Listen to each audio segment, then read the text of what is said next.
ښوونه او روزنه په خپل کور کې ښوونه او روزنه په خپل کور کې خپرونه د پکتیکا د پوهنې ریاست د ساینس او ښوونیزې ټکنالوژۍ مدیریت له لوري وړاندې کیږي.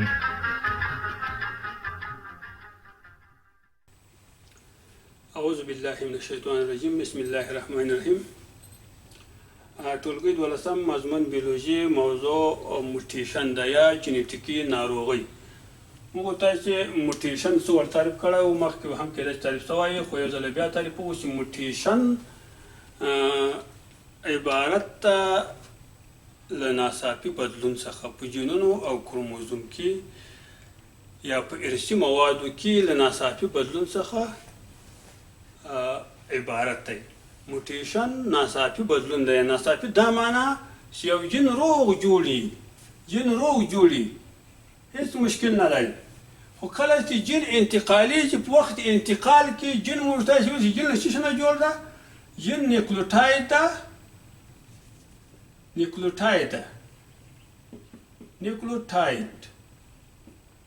یو نیوکلیوټاید بیا له دریو شیانو جوړ ده. یو فاسفیټ ګروپ ده،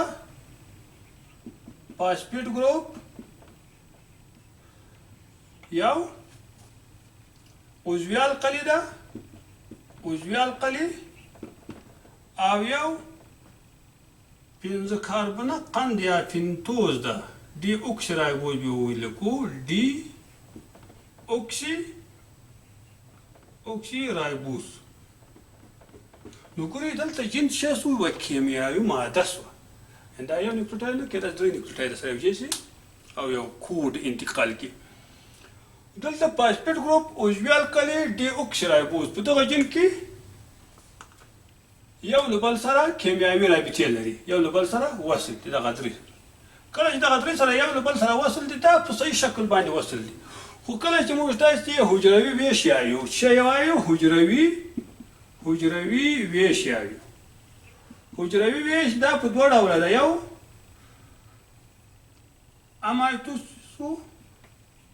امایټوسیس، دا بیا یې په 11 سم کې یو مایټوسیس بیا یو مستقیم او یو میوسیس و یو میټوز او بل میټوز ده. دغه د ویش په جریان کې کله چې حجره ویشل کېږي نو خو جینونه هم ویشل کېږي، ارثي معلومات هم سره جلا کېږي. موږ تاسو په جینیټیک کې د 12 ټولګي د میندل په 3م قانون کې موږ تاسو ویلو چې کله چې نوې ګمیټونه، نوې حجرې، نوې جنسي حجرې تشکیلیږي نو جوړه جینونه یو له بله جلا کېږي. بیرته چې بیا دغه ګمیټونه سره یو ځای کېږي، بیا دغه آزاد جینونه په مستقل ډول یو له بل سره یو ځای کېږي. نو دغه په جلاوالي کې چې جینونه سره جلا کېږي د حجروي ویش په دوران کې او بیرته سره ګډېږي، په دغه وخت کې یا د فاسفیټ ګروپ تغیر وکوي، یا یو عضوي القلي تغیر وکوي، یا ډي اوکسي رایبوز قند تغیر وکوي. کله چې یو قند تغیر وکاو نو په جین کې تغیر راغی. دغه تغیر موږ په بیولوژي کې د موټیشن په نوم باندې یادوو. څه په نوم باندې؟ د موټیشن په نوم باندې یادوو. موټیشن په دوه ډوله ده. یو جین موټیشن ده. جین خپله د ډي ان اے کوچنۍ برخې ته جین وایي. د ډي ان اے مخکې درسو کې به ویل شوي ډي ان اے د جین د ډي ان اے کوچنۍ برخه ده. یا جین د ارثي خواصو د کاپي کولو او انتقال اساسي واحد جین بلل کېږي. جین هم یوه کیمیاوي ماده ده، خو د ډي ان اے یو ډېره کوچنۍ برخه، یا 2 نیوکلیوټاید یا 3 نیوکلیوټاید یو رمز، یو کوډ، یوه نقشه انتقالوي. دغه یوه نقشه چې هر یو جین یا یوه ماده انتقال کړي دې ته موږ جین وایو، یو صفت انتقال کړي. نو دغه جین د ارثي خواصو د ډي ان اے کوچنۍ برخه ده. ډي ان اے خپله کیمیاوي ماده ده یا د هستوي تیزاب د ډي اوکسي رایبو نیوکلیک اسید یې بولي. مخکې درسونه کې تدریس شوي دي. نو ځکه چې جین موټیشن، هغه موټیشن په دوه ډوله و. یو جین موټیشن و، یو کروموزوم موټیشن. جین موټیشن په دوه ډوله ده. یو جین موټیشن جین موټیشن یو کروموزوم موټیشن. کروموزوم موټیشن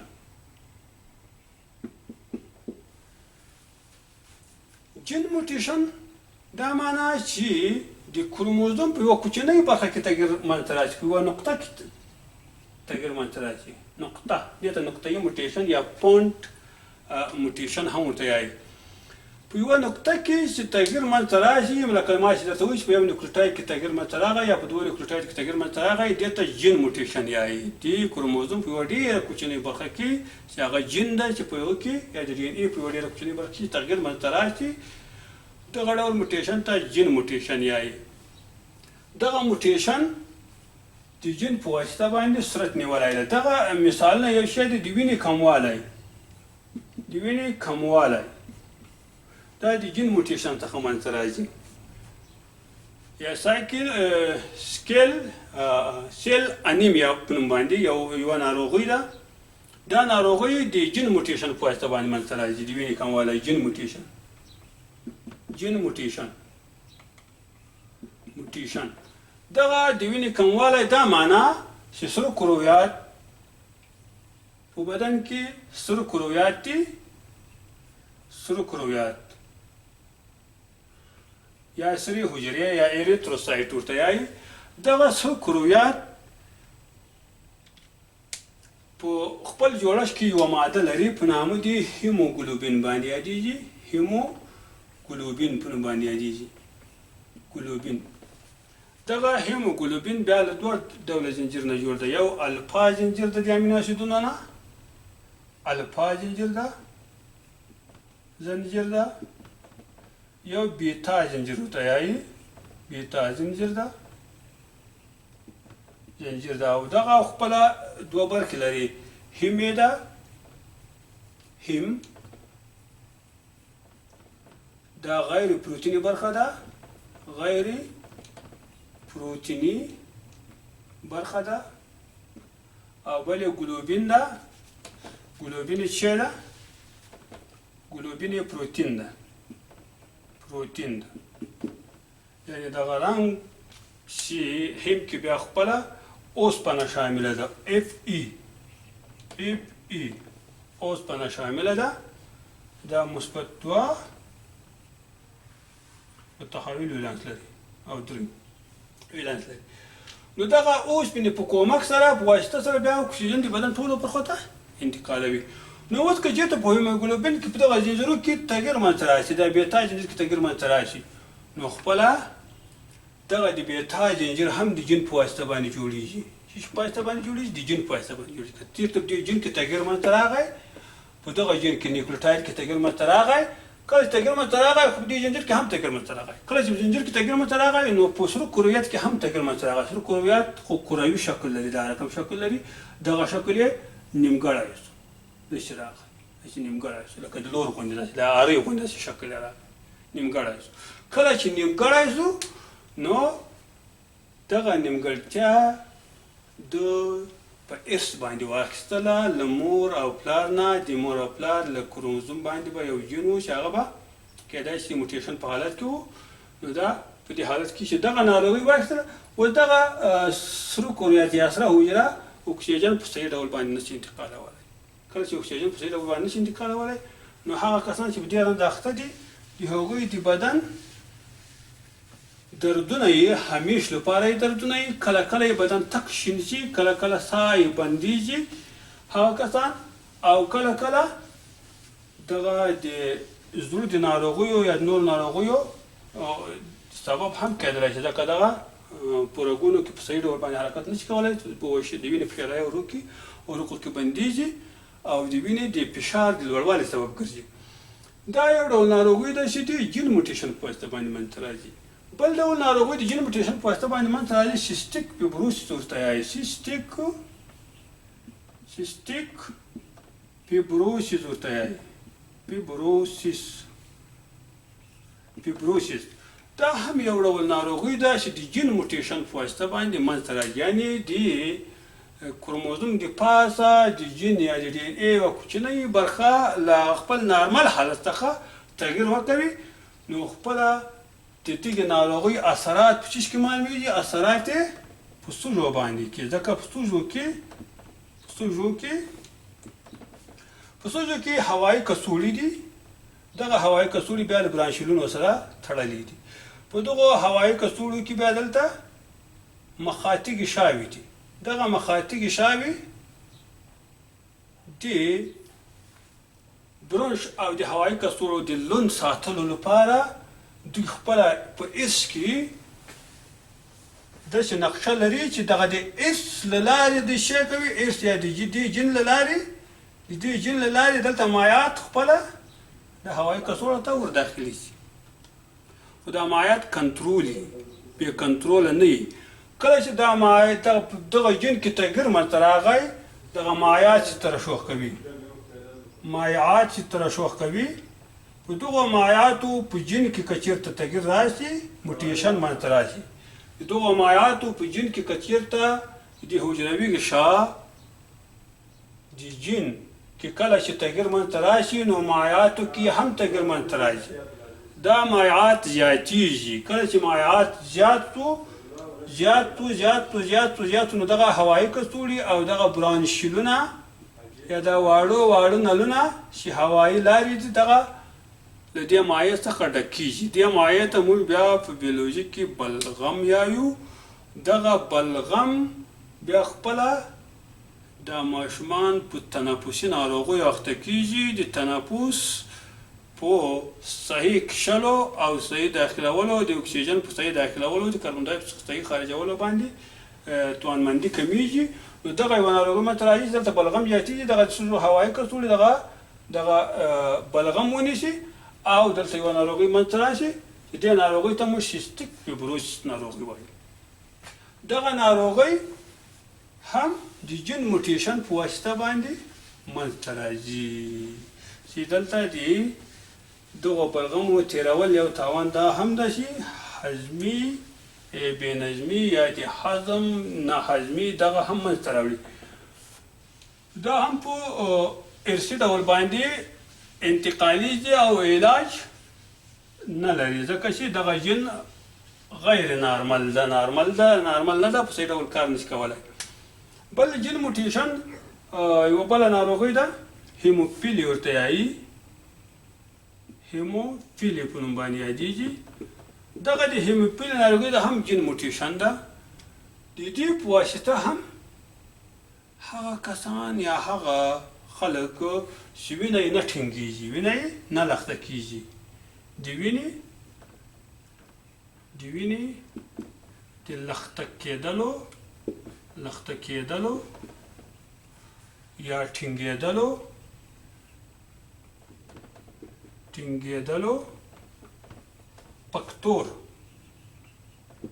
فکتور دا د جین په واسطه باندې منځته راځي.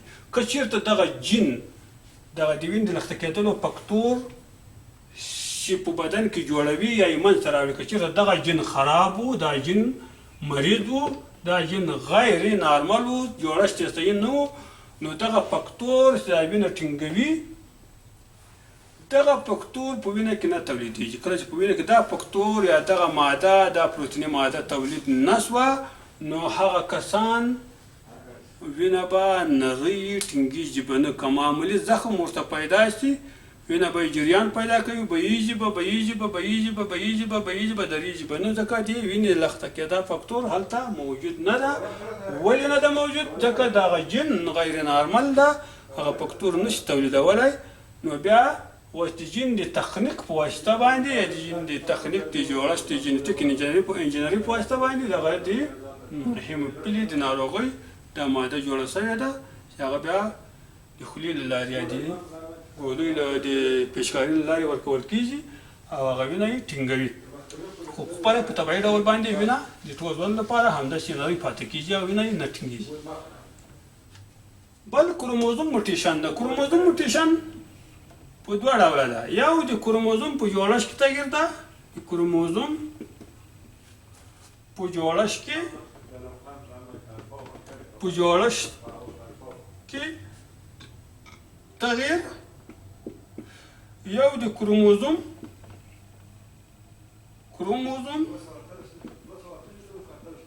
په تعداد کې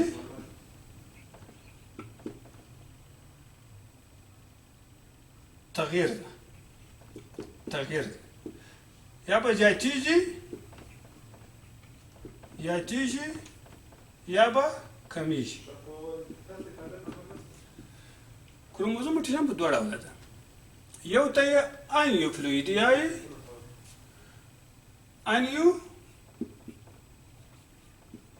انیوپلویدي بل ته یې ایوپلویدي یایي ایوپلویدي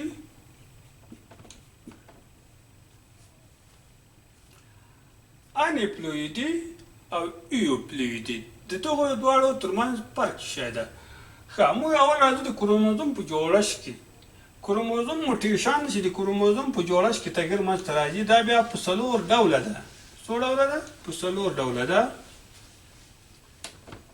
یو ته یې ډیلیشن یایي ډیلیشن بل ته یې انورشن یایي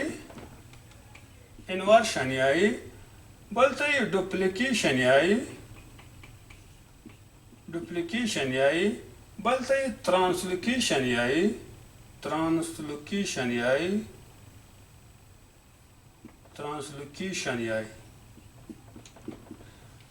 ډیلیشن دا معنا چې ډیلیټ شوې ده یوه برخه د کروموزوم چې که چېرته کمه شي یو کروموزوم دا په وخت حجروي ویش کې چې کله چې حجره ویشل کېږي کروموزوم هم ورسره ویشل کېږي خو په دې وخت کې د کروموزوم یوه برخه ونه ویشل شوه یوه برخه د کروموزوم ونه ویشل شوه پاتې شوه یوه برخه د کروموزوم څه شوه پاتې شوه فرضاً دا کروموزوم په A B C D څلورو برخو باندې که وویشو دغه د A برخه یې پاتې شوه بل کروموزوم سره پاتې شوه لرې شوه تېر یوازې B C D پاتې شوه دغه عملیه ته ډیلیشن عملیه یعنی د کروموزوم د یوې برخې کموالی ته وایي دغه ډول خلک چې منځته راځي دغه په پنځم کروموزوم باندې دغه حالت که چېرته موجود وي نو هغه کسان چې منځته راځي د هغوی حنجره په صحیح ډول باندې نه جوړېږي شی نه جوړېږي حنجره یې په نارمل ډول باندې نه وي جوړه سوې یعنې هغه صوتي پردې چې کومې په حنجره کې دي هغه نیمګړي دي کله چې دغه ځنکی ژاړي یا غږیږي داسې اواز کوي لکه د پیشو غوندې اواز ترې راوځي لکه دغه صوتي بکسه یا حنجره چې موږ ورته وایي دا په صحیح ډول باندې نه ده جوړه سوې ولې علت یې څه ده علت یې د ډیلیشن عملیه صورت نیولی ده په ژوند موجود کې د کروموزوم یوه برخه قطع سوې ده دوهمه برخه انورشن ورته یایي انورشن دا معنا چې یوه برخه داخلیږي په بلې برخې کې د کروموزوم یوه برخه داخلیږي په بلې برخې کې A B C D یوه برخه د کروموزوم داخلیږي په بله برخه کې خو په سرچپه ډول داخلیږي څه په سرچپه ډول دا معنا چې دا A ده دا A برخه ده دا خو په دې شکل باید هغه سوی وای کاپي سوی وای خو دا راځي برعکس په دې شکل باندې کاپي کېږي په دې شکل باندې راځي د کروموزوم سره وصل کېږي دې شکل باندې یعنې دا یو سر یې دغه سر یې راځي دلته راځي دا سر یې دغه خواته راځي دغه ته دغې عملیې ته په کروموزوم کې یا دغه ډول موټیشن ته چې د کروموزوم په جوړښت کې منځته راځي دې ډول موټیشن ته انورشن عملیه یعنی هلته هغه عملیه ده چې یو کروموزوم خپله یوه برخه په سرچپه ډول یوه برخه په سرچپه ډول له خپل ځان سره پیوسته کړي دې ډول عملیې ته انورشن یایي پاتې شو دا نورې عملیې دا به بیا په راتلونکي درسونو کې وایو نور مو الله تسپارو ښې شپې ښې ورځې ولرئ که کومه پوښتنه یا سوال لرئ هغه کولی شي د همدغو مسؤلینو له لارې که د فیسبوک له لارې که د واټساپ له لارې نو د دغو ملګرو له لارې تاسو کولی شئ هره پوښتنه یې په بیولوژي کې په نورو بخښونو کې کومه پوښتنه یې تاسو کولی شئ دا پوښتنې وکوئ پوښتنه همدا ده چې دا درسونه باید تعقیب کړئ جدي ونیسئ همداسې معمولي شی مه بولئ ځکه دا ډېر مهم درسونه دي تاسو لپاره په درک وي یو طرفه د کرونا د مرض د مخنیوي په خاطر او بل طرفه به تاسو ته په کور کې زده کړې لپاره شرایط آماده شوي دي. نور هم په لاس پالم خدای پامه.